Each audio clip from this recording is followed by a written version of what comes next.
Olá, hoje eu quero começar o programa lendo um texto intrigante.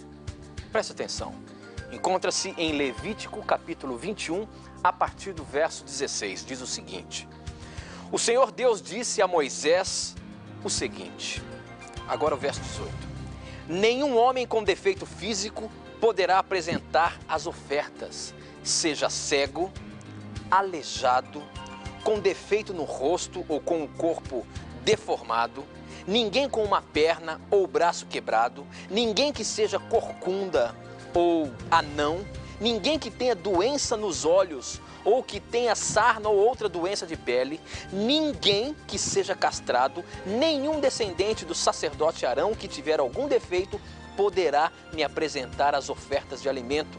Se ele for defeituoso, estará proibido de oferecer o meu alimento. E assim continua. Será que aqui, no passado, o nosso Deus fazia acepção de pessoas?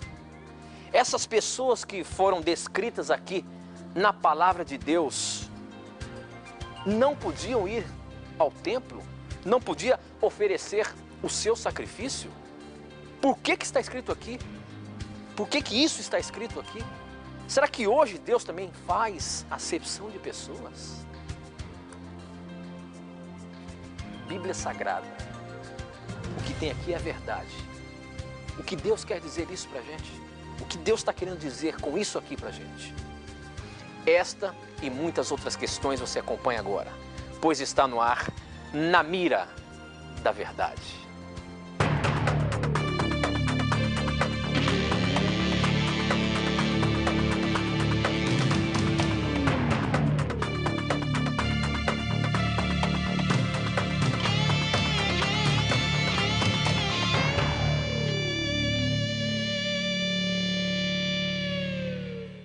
Olá, seja muito bem-vindo. Agora são 14 horas e 2 minutos. Estamos ao vivo aqui pela Rede Novo Tempo de Comunicação, chegando até você o programa Na Mira da Verdade. Muito obrigado pela sua audiência, muito obrigado por você estar aí com a gente para fazer o nosso programa. Porque, como você sabe, quem faz o programa é você. São as suas perguntas, são os seus questionamentos que são mandados para a gente e colocados na Mira da Verdade. Daqui a pouquinho eu vou dizer para você como que você faz para participar do nosso programa, mandando a sua pergunta, o seu questionamento, tá bom?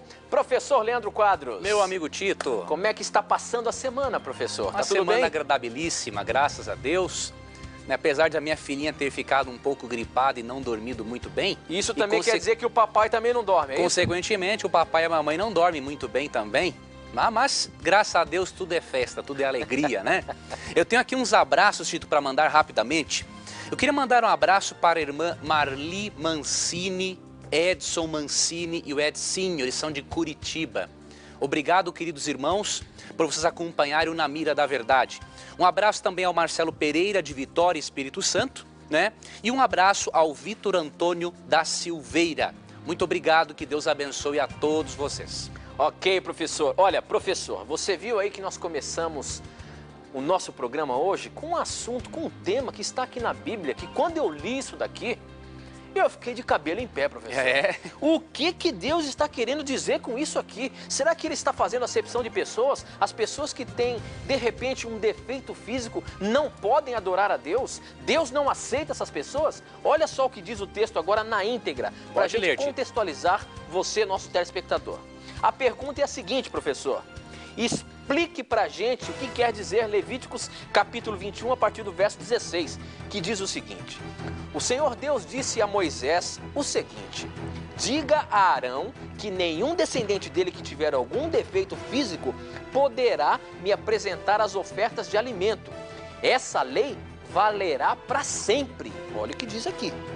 Nenhum homem com defeito físico poderá apresentar as ofertas, seja cego, aleijado, como eu leio no começo ali, né? Aleijado, com defeito no rosto, com o corpo deformado, que tenha um braço ou outro braço quebrado, enfim. Aí a partir do verso 21 que eu parei ali, nenhum descendente do sacerdote Arão que tiver algum defeito poderá me apresentar as ofertas de alimento. Se ele for defeituoso, estará proibido de oferecer o meu alimento. Esse homem poderá comer dessa oferta tanto o que são sagradas como as que são muito sagradas. Mas ele não poderá chegar perto da cortina do lugar santíssimo no templo, nem chegar perto do altar, pois tem um defeito e tornaria impura essas duas coisas. Eu sou o Senhor e eu as dediquei a mim. Foi isso o que Moisés disse a Arão, aos filhos de Arão e a todo o povo de Israel. Professor Leandro Quadros, a todo o povo de Israel foi dito isso. O que a Bíblia está querendo dizer aqui? Que as pessoas que tinham defeito não podiam adorar a Deus com as suas oferendas, é isso?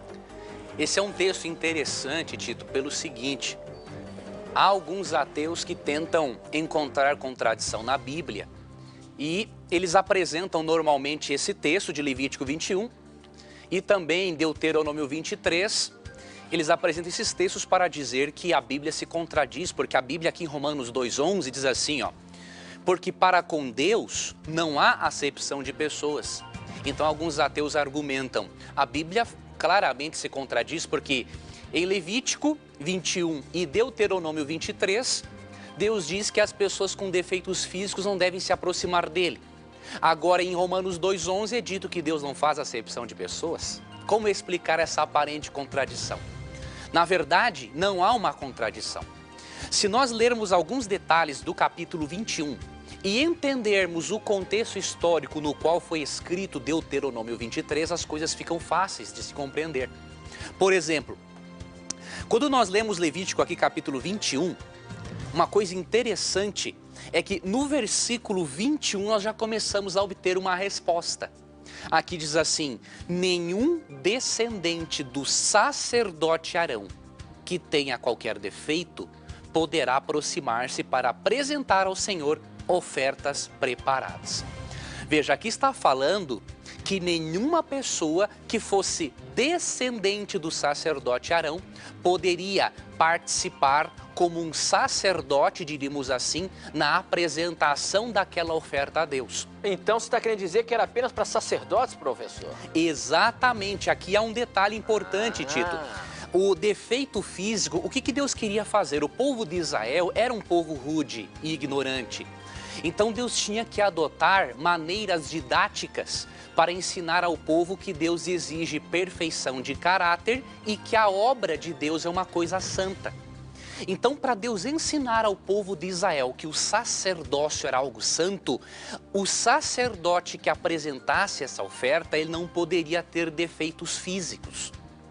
Para o povo poder entender o seguinte: tudo que tem a ver com as coisas espirituais de Deus exige perfeição. Agora, tem um detalhe.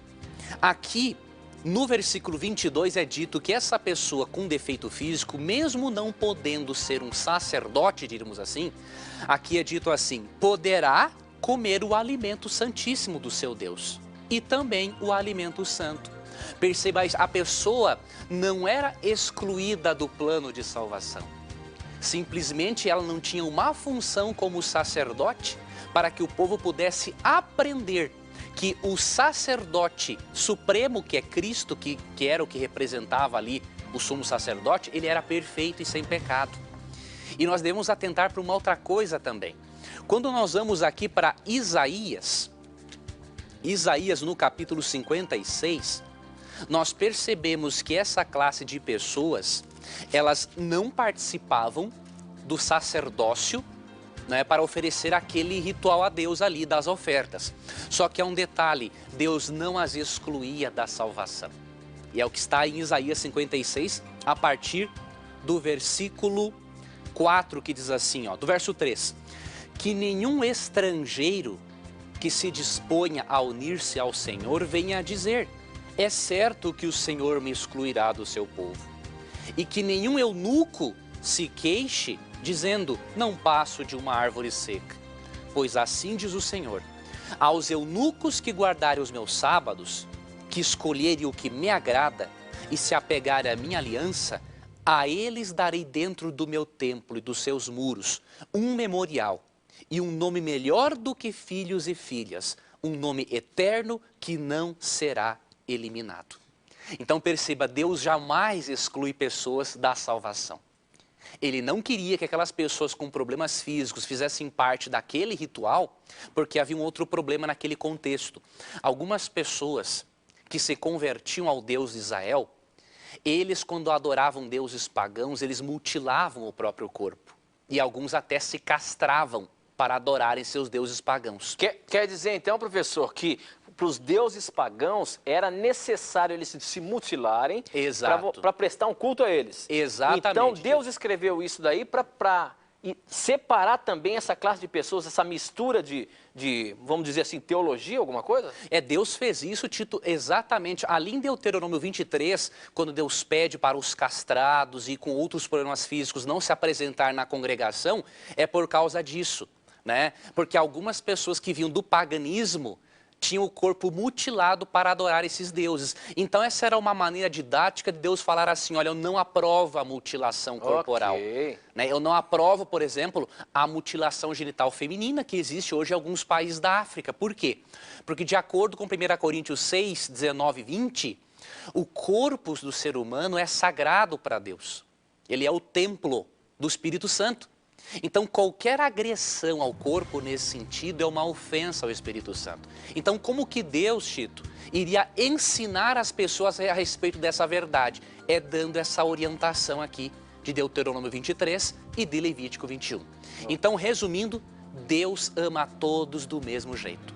Ele simplesmente utilizou um recurso didático para mostrar a perfeição do sacerdócio e para mostrar o quanto Deus abomina a mutilação corporal. Muito bem, professor. Bom, então já vamos partir para outro assunto e vamos começar aqui a colocar as perguntas na mira. Tem um SMS que chegou aqui, ele é de Maceió. É isso, Maceió, Alagoas, quem mandou foi o Miqueias. Ele é da Assembleia de Deus e ele diz o seguinte, ele quer saber alguma coisa com relação à questão da história de Jó. Qual é o nome dele mesmo, Tito? O nome dele é Miqueias. Miqueias. E ele diz o seguinte, pela situação que Jó estava passando, sua mulher realmente blasfemou contra Deus naquela circunstância? E quando Deus mudou o seu quadro, os seus filhos que ele teve, novamente, quando Deus novamente deu os filhos a Jó, foram com esta mulher? O que a palavra de Deus fala sobre isso daí, essa história de Jó? Certo. Você quer ver, querido irmão Miqueias? Muito obrigado por acompanhar o Na Mira. Quando nós lemos aqui os capítulos 1 e 2 de Jó e percebemos que a mulher deles assim, olha, você está numa condição tão deplorável, amaldiçoa Deus e morre. Na verdade, ela estava ali, Miqueias, demonstrando o seu desespero em ver o marido naquela situação. Mas nós não temos referências bíblicas do que aconteceu com a esposa dele. É muito provável que ele tenha tido mais filhos com a mesma esposa, mas nós não sabemos se ela veio ou não a falecer depois. Então isso é algo que a Bíblia não revela. Agora, mesmo que ela tenha dado um mau conselho para Jó, tanto que ele a repreendeu e falou assim, você está louca, mulher? Se Deus me deu, ele não vai tirar por acaso? Mesmo assim, ela não estava ali, diríamos assim, blasfemando diretamente de Deus, mas estava mostrando sim, estava demonstrando que ela estava desesperada em ver o marido naquela condição. Então nós não temos realmente, Miqueias, mais informações bíblicas sobre este fato. Muito bem. Bom, para você participar do nosso programa é muito fácil. Mande um torpedo SMS para 12 9156 6972 que eu recebo aqui, na hora a sua pergunta. Ou, se preferir, acesse o nosso blog novotempo.com/Na Mira da Verdade. Lá você vai ver que o programa está no ar e você pode mandar a sua pergunta, que online ela aparece aqui na minha tela, tá bom? Então participe do nosso programa, mande as suas perguntas através do SMS, através do nosso blog. Se você preferir, nós temos também uma equipe para atender a sua ligação. O nosso número é 0 prestadora 12 21 27 3121. Liga pra gente, manda os seus questionamentos, que a sua pergunta vai estar na mira. Nós vamos para um intervalo, não sai daí não, a gente volta já já.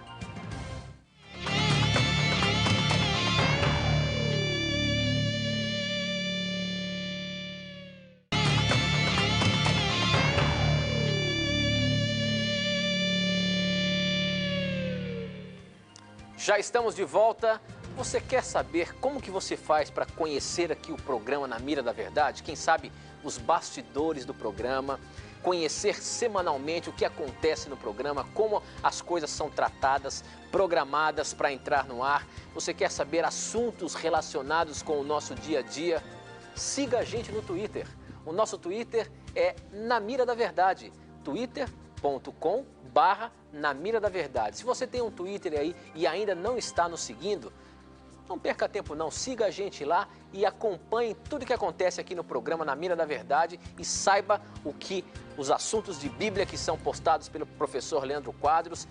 Toda e qualquer, se você tem uma dúvida e quer que a resposta seja dada pelo Twitter, também manda pra gente, que ele está sempre interagindo com você, telespectador, com você, nosso amigo twitteiro. E olha, a cada semana tem uma promoção nova. Semana passada nós lançamos aqui uma pergunta feita a você e você tinha que dar a resposta. E a melhor resposta foi falada terça-feira no ar. Terça-feira que vem tem uma nova promoção aí para os nossos amigos do Twitter.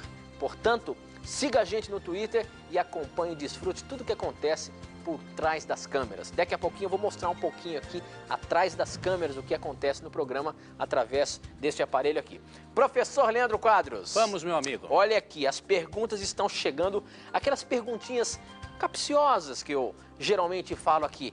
Preste bem atenção nesta que vou colocar agora na mira, professor. Vamos lá. Olha só, se a morte é como um sono, na transfiguração de Jesus, então, ou melhor, na transfiguração, Jesus então acordou Elias e Moisés para que eles aparecessem ao seu lado? Olha aí, professor. Essa questão aí, você já está até aberto aí, porque eu até falei para você que eu ia colocar na mira agora no intervalo. Para o pessoal saber que o negócio aqui é ao vivo mesmo. Eu falei no intervalo que eu ia colocar essa. Mas olha só como que é a questão. Se a morte, como a gente sempre tem falado aqui no programa, que é um sono, então, nesse caso, Elias e Moisés acordaram para estar ali do lado de Jesus? É isso mesmo? Esse texto aqui, isso aqui se encontra em Mateus capítulo 17, né, do verso 1 ao 8. Esse texto, na verdade, é a maior evidência de que não existe imortalidade da alma sem que Cristo ressuscite uma pessoa. É a maior prova. Querem ver as evidências? Como assim? Vou olhar aqui, Tito. Eu vou ler primeiramente os versos 1 a 3. 6 dias depois, tomou Jesus consigo a Pedro e aos irmãos Tiago e João e os levou em particular a um alto monte. E foi transfigurado diante deles, ou seja, Cristo assumiu a sua forma gloriosa divina. O seu rosto resplandecia como o sol e as suas vestes tornaram-se brancas como a luz. E eis que lhe apareceram Moisés e Elias falando com ele. Por que Moisés e Elias apareceram conversando com Cristo? É claro que eles estavam ali, momentos antes da crucificação de Cristo, eles estavam, diríamos assim, animando Cristo a continuar, né, firme, porque a morte dele salvaria muitas pessoas. Agora, por que Moisés e Elias apareceram? Pelo seguinte, se nós lermos 2 Reis capítulo 2, nós percebemos que Elias não morreu. Elias foi levado vivo para o céu. E se nós lermos Judas capítulo 1, versículo 9, nós percebemos que Moisés, para ir para o céu, ele foi ressuscitado. Então, se esse texto estivesse defendendo a imortalidade da alma, Moisés teria que ter permanecido morto e Elias teria que ter ido para o céu morto. Mas não aconteceu isso. Pelo contrário, Elias foi vivo para o céu e Moisés foi ressuscitado. Então isso prova uma coisa. Para Moisés e Elias aparecerem aqui, eles tiveram que estar vivos. Pessoa morta não aparece para ninguém. Quando aparece, nós já mencionamos no programa algumas vezes, é o demônio que personifica a pessoa. E tem um outro detalhe, você olha aqui no versículo 4, você percebe que Moisés e Elias não apareceram em espírito. Quer ver uma coisa? Então disse Pedro a Jesus, Senhor, bom é estarmos aqui. Se queres, farei aqui 3 tendas. Uma será tua, outra para Moisés e outra para Elias. Ora, se fossem espíritos que tivessem aparecido ali, por que Pedro se ofereceu para fazer uma tenda para Elias e outra tenda para Moisés? Espírito não precisa de tenda. Então isso aqui é uma prova clara de que apareceram aqui pessoas reais, Elias, que foi vivo, não foi morto para o céu, e Moisés, que foi ressuscitado. Na verdade, esse texto é um golpe contra a doutrina da imortalidade da alma. Agora, professor, você me disse então que a pessoa, para aparecer, no caso aí, né, parecer viva, ela tinha que ter sido ressuscitada. Agora, Moisés, na palavra de Deus, fala que Moisés foi ressuscitado, porque fala que ele morreu. Agora, fala até ali que o corpo dele sumiu. Como é que então você me diz que ele foi ressuscitado? A palavra de Deus diz que ele foi ressuscitado? Diz, amigo Tito, aqui tem um texto que é Judas, capítulo 1, verso 9, que diz assim: contudo, o arcanjo Miguel, quando contendia com o diabo e disputava a respeito do corpo de Moisés, não se atreveu a proferir juízo infamatório contra ele. Pelo contrário, disse: o Senhor te repreenda. Aqui Judas está mencionando um momento em que houve uma disputa pelo corpo de Moisés. Essa disputa não era, obviamente, por um corpo morto, mas é porque Miguel, um dos nomes de honra de Cristo, veio para ressuscitar Moisés. Então esse texto mostra realmente que Moisés ressuscitou e que por isso foi possível ele aparecer no Monte da Transfiguração. Ok, professor, muito boa resposta. Bom, temos um outro questionamento aqui que chegou pelo nosso blog e olha só o que é dito. Por que os adventistas do sétimo dia ensinam errado isso quando dizem que a recusa em aceitar a Deus é que é o pecado imperdoável? Sendo que em Mateus 12:32 diz que se alguém falar contra o Espírito Santo, não se será perdoado. Como pode os adventistas traduzirem literalmente Mateus 12:36 e 37, ao passo que em Mateus 12:32 não traduzem literalmente? Está claríssimo que não será o recusar a Deus, mas o proferir palavras más contra o Espírito de Deus. Vamos ler esses textos aí para a gente contextualizar você? Mateus 12. Professor, como é que fica essa questão aí? Eu já vou achar aqui o texto e eu quero saber o que você tem para me dizer disso daí. Mateus 12, 36 e 37 diz o seguinte: eu afirmo a vocês que no dia do juízo, cada pessoa vai prestar contas de toda a palavra inútil que falou, porque as suas palavras vão servir para julgar se você é inocente ou culpado. E lá no versinho 32 diz o seguinte: se alguém disser alguma coisa contra o Filho do Homem, será perdoado, mas quem falar contra o Espírito Santo não será perdoado nem agora, nem no futuro. Como é que é essa questão então? Vamos lá. Se o pecado contra o Espírito Santo é só falar contra o Espírito Santo, então as pessoas que não creem no Espírito Santo e que dizem que ele não é Deus, então estão todas perdidas para todo sempre. E não é isso que acontece. Eu percebo várias pessoas que não creem no Espírito Santo e que até falaram mal dele, pessoas arrependendo-se e aceitando a divindade e a personalidade do Espírito Santo. Eu pergunto, é possível uma pessoa perdida para todo sempre aceitar o Espírito Santo como Deus? É impossível. Então o que esse irmão precisa entender é uma coisa: é claro que a blasfêmia contra o Espírito Santo é também falar contra o Espírito Santo, mas não é só isso. Nós temos que fazer uma análise. A quem que Cristo dirigiu essas palavras? Aos fariseus. Desde quando os fariseus rejeitaram a voz do Espírito Santo? Quando Cristo nasceu, apenas alguns reis magos foram vê-lo. Será que apenas esses reis magos tinham acesso às profecias de Daniel para saber quando Jesus nasceria? Claro que não. Os fariseus não foram visitar porque eles não poderiam acreditar que o Messias nascesse nas circunstâncias que Cristo nasceu, numa manjedoura, né? Quando Cristo completou 12 anos, estava no templo, falando com os doutores da lei, demonstrando até mais conhecimento que eles. Eles perceberam que aquela criança ali não era comum. O que eles fizeram com Cristo? Rejeitaram a Cristo. Cristo chega na sua fase jovem. Diz ali Lucas capítulo 2 que ele crescia em graça e sabedoria diante de Deus e dos homens. O que os fariseus fizeram? Não fizeram nada, rejeitaram a Cristo. Aí Cristo chega na fase adulta e aqui em Mateus 12 ele expulsa o demônio de alguém. E os fariseus falam assim: você expulsa o demônio pelo poder do próprio Beelzebu. O que eles fizeram? Rejeitaram a Cristo. Então vocês percebam uma coisa, queridos. eles falaram contra o Espírito Santo, porque eles atribuíram uma obra do Espírito Santo ao diabo. Só que eles falaram contra o Espírito Santo como resultado de um processo de contínua rejeição aos apelos do Espírito Santo no coração. Então eu posso lhe dizer, querido irmão, sem medo de errar, que tanto os adventistas quanto você estão certos, apenas tem que complementarem as respostas. Pecar contra o Espírito Santo é sim proferir palavras contra ele, mas é quando a pessoa está num processo de contínua rejeição à voz do Espírito no coração. E que pecar contra o Espírito não é só falar mal contra ele, isso fica claro nas pessoas que não creem no Espírito Santo e passam a crer nele e se tornam grandes cristãos. Agora, nesse caso aí, professor, como é que a gente sabe que realmente ele pode se salvar? Se ele aceitou aqui nessa terra aqui, mas na verdade no passado já recusou o Espírito Santo.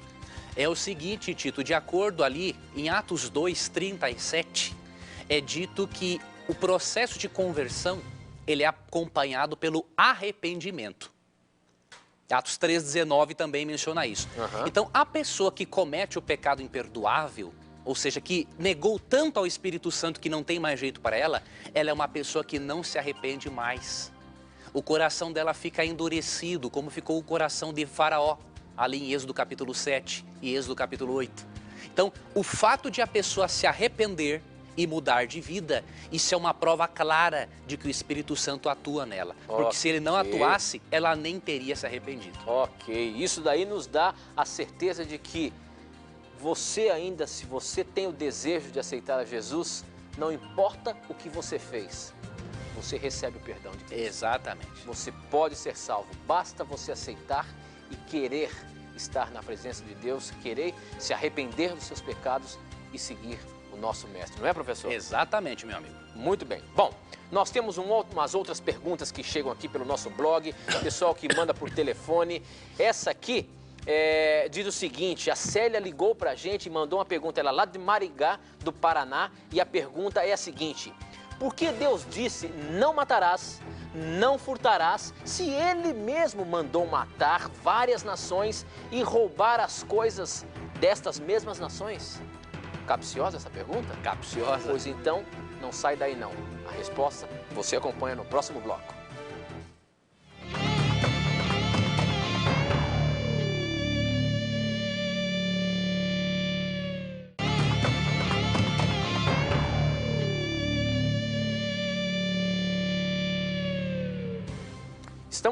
Estamos de volta, agora são 14 horas e 32 minutos.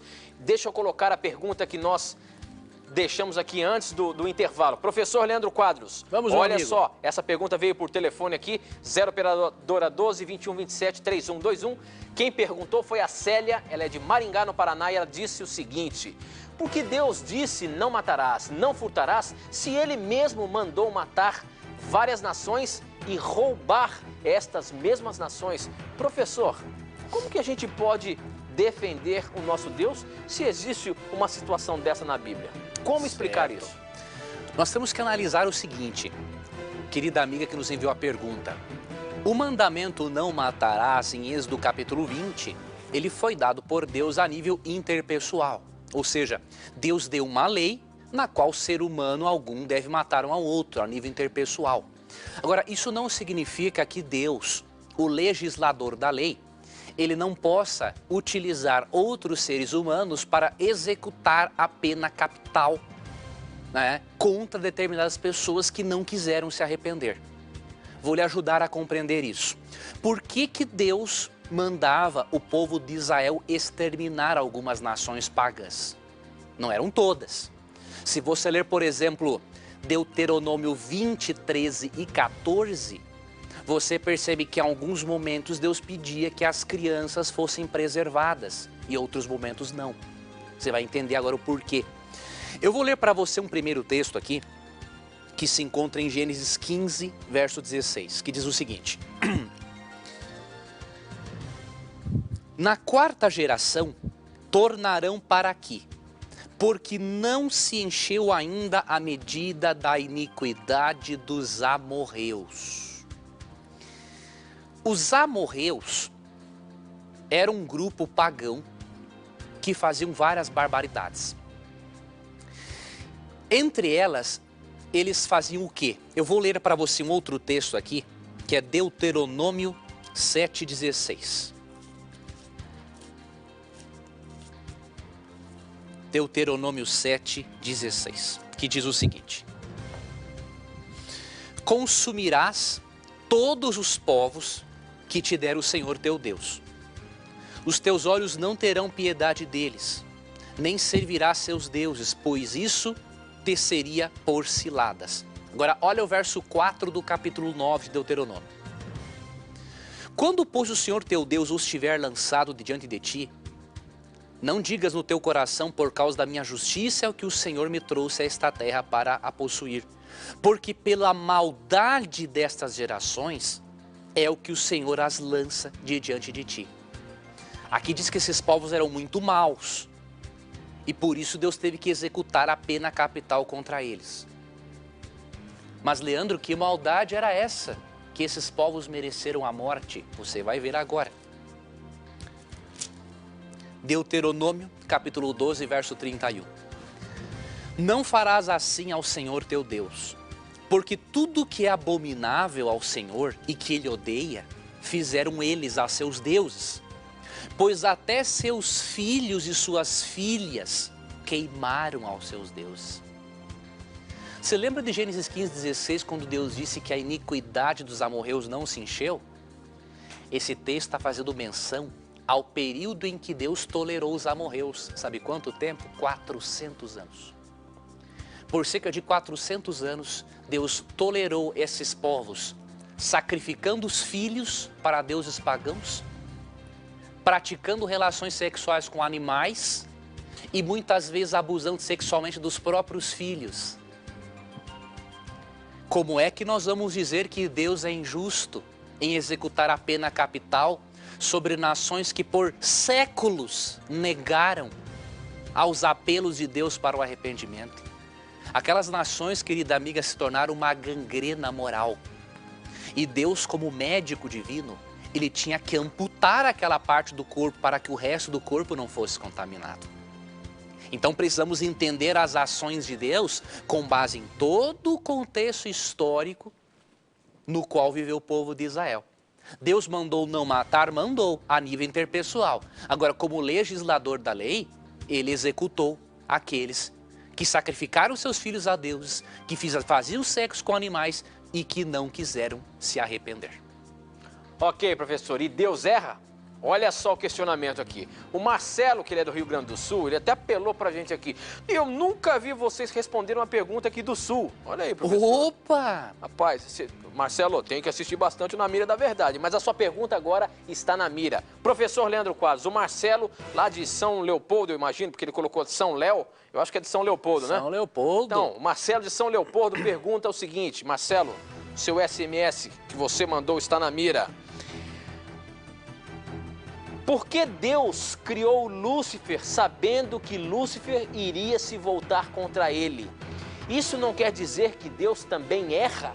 Professor, eu sei que existem alguns mistérios que nós só vamos saber no céu. Agora, o nosso Deus erra? Interessante pergunta. Marcelo, com certeza nós respondemos várias perguntas do Sul. Centenas, professor. Centenas, até porque eu, como um bom gaúcho, como é que eu não vou responder as perguntas dos meus conterrâneos? Não é? Claro que a gente vai responder. E vamos lhe ajudar nisso aí. Você quer ver uma coisa, Marcelo? Ali em Ezequiel 28:15, é dito o seguinte, eu vou ler para você esse texto, que é um texto importante para nós entendermos um pouco dessa questão. Falando sobre Lúcifer, o texto diz assim: perfeito era nos teus caminhos desde o dia em que foste criado até que se achou iniquidade em ti.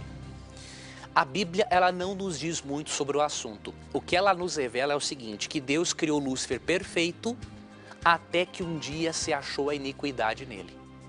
O apóstolo Paulo, em 2 Tessalonicenses 2, verso 7, ele chama isso de o mistério da iniquidade. Ou seja, nós não temos como explicar, Marcelo, como que a imperfeição pode surgir na perfeição. Como que um ser perfeito se torna imperfeito. Isso nós não temos como explicar. Mas o que a Bíblia nos ensina é o suficiente para sabermos que Deus não é o responsável pelo mal. Agora, por que Deus criou Lúcifer mesmo sabendo que ele ia pecar? Eu não tenho todas as respostas para você, mas algumas coisas me ajudam a compreender um pouquinho disso. Primeiro, a não criação de Lúcifer não seria a garantia de que não haveria pecado. Por quê? Porque Lúcifer não foi a única criatura que recebeu o livre-arbítrio. Então todos os anjos, todas as outras criaturas de Deus que têm o livre-arbítrio poderiam escolher o mal. Então esse é um primeiro ponto. Segundo, digamos que você, Marcelo, tem um filho. E digamos que você seja onisciente. Você sabe como vai ser o seu filhinho antes mesmo de ele nascer. Digamos que você sabe que o seu filhinho, quando crescer, ele vai se tornar um ladrão. Será que você teria a coragem de abortar este filhinho, mesmo você conhecendo? Você sabe que ele vai virar um ladrão, mas você sabe como vai ser o sorriso dele, a comidinha que ele mais vai gostar. Você não abortaria esse filho. Deus foi a mesma coisa, né? Deus é um Deus de amor. E o amor dele é tão grande que ele decidiu, diríamos assim, não abortar Lúcifer, né? Deus não se utiliza da onisciência dele para atrapalhar o livre-arbítrio das suas criaturas. Ele cria, mesmo sabendo o que vai acontecer. E na verdade o pecado de Lúcifer não é uma evidência de erro de Deus, é uma evidência da perfeição de Deus. Porque apenas um ser perfeito tem coragem de criar um ser, mesmo sabendo que este outro ser irá pecar. Muito bem, professor. Olha só que legal a pergunta que a Carolina Ruiz de Jaú pergunta. Manda pra gente. Ela quer saber e colocar na mira. Ela diz o seguinte: tenho 13 anos e sempre escuto falar que não posso namorar com alguém fora da minha igreja. Seria pecado, professor? Essa é a questão do julgo desigual. Certo. O que quer dizer esse julgo desigual e se é pecado o julgo desigual, professor? Certo. Carolina, né? Carolina. Carolina, muito obrigado, Carolina, por você assistir ao Na Mira. Eu vou lhe ajudar nisso. Tem alguns textos bíblicos muito interessantes que nos mostram o porquê que não deve haver casamento entre pessoas que não têm a mesma fé. Eu vou lhe dar assim uma introdução rápida. Por exemplo, se duas pessoas que têm a mesma fé já encontram alguns problemas de adaptação, porque o casamento é isso, você tem que se unir com outra pessoa e estar disposto a ceder em alguns momentos. Se duas pessoas com a mesma fé enfrentam problemas, imagine como que vai ser o casamento de duas pessoas que pensam totalmente diferente sobre Deus, por exemplo. E aqui em Deuteronômio 7, 3 e 4, Deus já dá este mandamento para o povo dele. E eu vou lhe mostrar aqui, Deuteronômio 7, 3 e 4. Nem contrairás matrimônio com os filhos dessas nações. Não darás as tuas filhas a seus filhos, nem tomarás suas filhas para teus filhos. Pois elas fariam desviar os teus filhos de mim, para que servissem a outros deuses, e a ira do Senhor se acenderia contra vós outros e depressa vos destruiria. Primeira razão, Deus não quer que haja casamento entre fiéis e infiéis, porque há tendência, é claro, há as exceções, mas no geral o infiel desvia o fiel de Deus. E o verso 6 tem outra razão, porque tu és povo santo ao Senhor teu Deus, e Ele te escolheu para que Ele fosse o seu próprio povo, de todos os povos que há sobre a terra. Ou seja, quem pertence a Deus é santo, e por isso não deve se misturar com quem não teme a Deus. E esse mandamento é repetido em 2 Coríntios 6, 14 a 17. Lá é dito o seguinte: não se metam em julgo desigual com os incrédulos. Então, Carolina, quando Deus pede, é porque Ele sabe o que é melhor para a sua vida.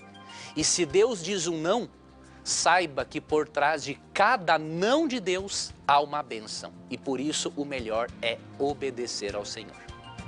Muito bem, professor. Eu estou aqui agora conectado com os nossos amigos do Twitter. Eles já estão me vendo aqui por essa câmera. Maravilha. Está vendo todo o nosso estúdio aqui, todos os nossos bastidores de como acontecem as coisas aqui na Novo Tempo. Olha, quem está ligado no Twitter aí, está vendo? Opa, nós temos hoje um telespectador aqui que daqui a pouquinho a gente vai mostrar para você, os nossos amigos, funcionários que estão fazendo acontecer o programa Na Mira da Verdade. E agora eu vou colocar uma pergunta do Twitter, professor. Veja só, quem mandou essa pergunta foi o Vitor Gabriel e ele diz o seguinte: se Lázaro estava consciente na parábola ao morrer, como os mortos estão inconscientes? Se na história de Lázaro lá, Lázaro estava consciente quando Jesus chamou ele para sair para fora, por que os mortos hoje estão inconscientes? É isso mesmo, professor? Quer ver uma coisa? Nós temos que atentar para o seguinte. Lucas capítulo 16, 19 a 31, ali é um texto que nós chamamos de parábola. O que é uma parábola? É uma narração fictícia utilizada para nos ensinar uma lição moral. Em uma parábola é comum você personificar, dar vida aos personagens, para poder ensinar a lição moral que você quer transmitir. Então, por exemplo, Cristo ensinou em João 11, 11 a 14, que a morte é um sono. Agora, por que Lázaro aparece consciente na morte e aquele rico no suposto inferno? Pelo seguinte, havia uma história corrente entre os judeus de que os bons iriam para um lugar chamado seio de Abraão e os maus iriam para o inferno. Cristo pegou uma história judaica para ensinar uma lição moral a eles. E qual é a lição moral da parábola? A lição moral da parábola de Lucas 16 é o que está no verso 31, que diz assim: Abraão, porém, lhe respondeu: se não ouvem a Moisés e aos profetas, tampouco se deixarão persuadir, ainda que ressuscite alguém dentre os mortos. Cristo quis ensinar com esta parábola duas coisas. Primeiro, que não é o fato de uma pessoa ser rica ou pobre que vai determinar a salvação, a perdição dela. Tanto que ele colocou o rico no inferno e o pobre no céu, para poder inverter uma crença farisaica de que o rico e saudável era abençoado por Deus e que o pobre e doente era amaldiçoado por Deus. Então Cristo pega uma história deles e coloca os personagens em cenários diferentes. E a segunda lição é essa aqui do verso 31, não é? O rico que estava no inferno pediu para Abraão enviar alguém a avisar a família dele de que o inferno era ruim. Só que aí ele fala assim, não, mesmo que alguém ressuscite dos mortos, para avisá-los não vai adiantar, porque eles têm que crer na lei de Moisés e nos profetas, ou seja, eles têm que aceitar o que a Bíblia diz sobre o Salvador Jesus. Então esse texto não está falando da consciência após a morte. Simplesmente na parábola Cristo personifica os personagens para dar vivacidade à história. Prova disso você encontra também em Eclesiastes 9, verso 5. Lá diz assim: os vivos sabem que hão de morrer, mas os mortos não sabem coisa nenhuma. E aí, não é? No verso 10, Eclesiastes 9, é dito que o morto não tem amor, ou melhor, no verso 5, o morto não sente amor, não sente ódio, não sente alegria. Ou seja, se ele estivesse no céu, sentiria amor. Se estivesse no inferno, sentiria ódio. Como não sente as duas coisas, ele está dormindo até a volta de Cristo. Muito bem, professor. Mais uma do Twitter para você aqui. Quem mandou foi o Evandro Borges, do Rio de Janeiro. Ele já misturou o Borges com RJ ali. Então o Evandro pergunta o seguinte: o ser humano é dividido em corpo, alma e espírito, tricotomia, ou corpo e alma, dicotomia? Como é que é isso aí, professor? Nosso corpo é dividido entre corpo, alma e espírito, ou apenas corpo e alma? Muito boa pergunta do Evandro, né? Evandro, lá, está seguindo a gente no Twitter aqui, está mandando a pergunta pelo Twitter. Maravilha. Evandro, é o seguinte, a Bíblia não ensina o dicotomismo e nem o tricotomismo. O que é isso? Dicotomismo é a separação entre corpo e alma, ou seja, separar o ser humano em dois. Tricotomismo é separar em três, corpo, alma e espírito. A Bíblia não ensina isso. A Bíblia apresenta o ser humano como tendo uma natureza integral. Ou seja, a união do corpo, da alma e do espírito forma o ser humano vivo como um todo. Quando a Bíblia menciona as expressões espírito, alma e corpo, ela faz apenas a nível didático para mostrar a totalidade da natureza humana. E eu vou lhe mostrar isso na Bíblia. 1 Tessalonicenses 5:23 diz assim: o mesmo Deus da paz vos santifique em tudo, o vosso espírito, alma e corpo sejam conservados íntegros e irrepreensíveis na vinda de nosso Senhor Jesus Cristo. Olha o que o apóstolo Paulo disse aqui. Ele disse que o nosso espírito, a nossa alma e o nosso corpo devem ser santificados juntos, ou seja, não dá para separar. O que é espírito, alma e corpo nesse texto? Essas palavras têm várias traduções na Bíblia, mas aqui em Tessalonicenses, espírito se refere à nossa natureza espiritual, à nossa disposição interna de adorar algo ou alguém. Alma nesse texto se refere à sede das emoções, à nossa mente, e corpo ao aspecto físico. Então Paulo, quando ele diz assim, que Deus santifique você em tudo, que ele prepare o seu corpo, a sua alma ou sua mente e o seu espírito, sua espiritualidade para a volta de Cristo, ele está dizendo o seguinte: o ser humano de forma integral deve estar preparado para a volta de Cristo. E portanto, a Bíblia não tem uma visão tricotomista ou dicotomista do ser humano. A visão é integral, como alguns preferem usar o termo, o holismo bíblico. O ser humano é um todo inseparável e quando se separa um desses três elementos, acabou a vida. Professor Leandro Quadros, olha os desafios chegando aqui. E eu vou ter que colocar na íntegra aqui, porque agora essa aqui já começou a me dar coceira. Quem mandou essa pergunta aqui foi a Albeni de Madureira, lá de Orlando, nos Estados Unidos, acompanhando a gente. Ela diz o seguinte: afinal, quantos eram os chefes dos oficiais de Salomão? 550 ou 250? Isso está lá em 1 Reis 9, 23 e 2 Crônicas 8, 10. É ou não é a Bíblia um livro contraditório? Saia dessa agora.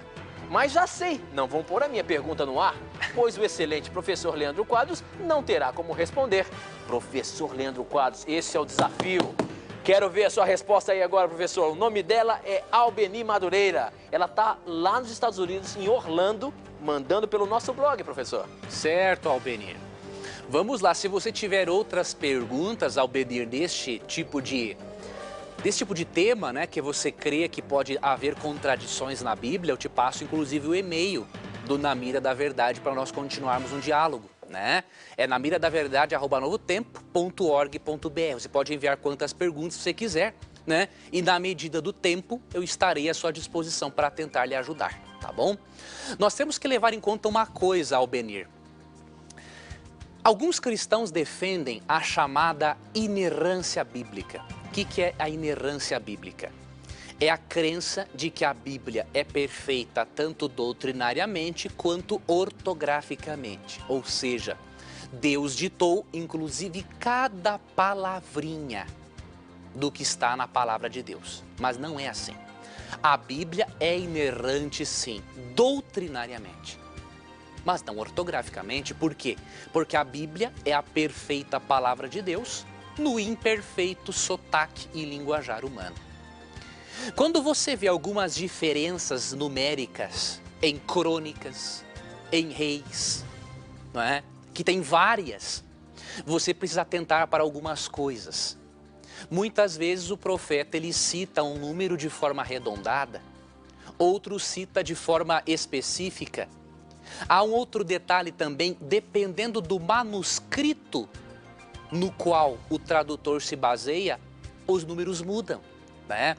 Se utilizar-se, por exemplo, o texto massorético, em muitos aspectos, alguns dados são diferentes do texto da Septuaginta, por exemplo.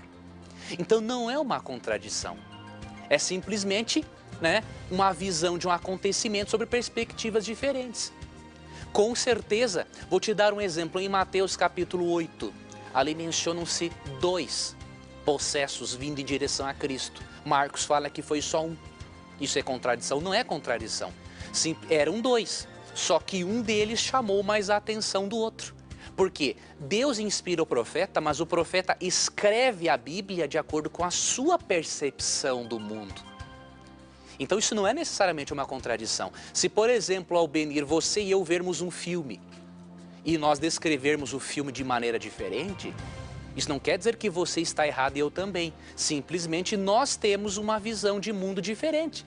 E detalhes do filme chamarão mais a atenção minha e outros detalhes chamarão mais a sua atenção. Tá? Então nós podemos comentar, existem muitas outras aparentes contradições numéricas na Bíblia. Você pode escrever para o e-mail do Na Mira da Verdade, dizendo assim, direcione este e-mail para Leandro Quadros e eu estarei à sua disposição para lhe ajudar. Muito bem, professor. A próxima pergunta também está aqui no nosso blog, é o seguinte: me batizei numa piscina, mas um dia eu escutando um programa evangélico, o pastor lá falou que só é válido se nos batizarmos em água corrente. Aí eu fiquei em dúvida.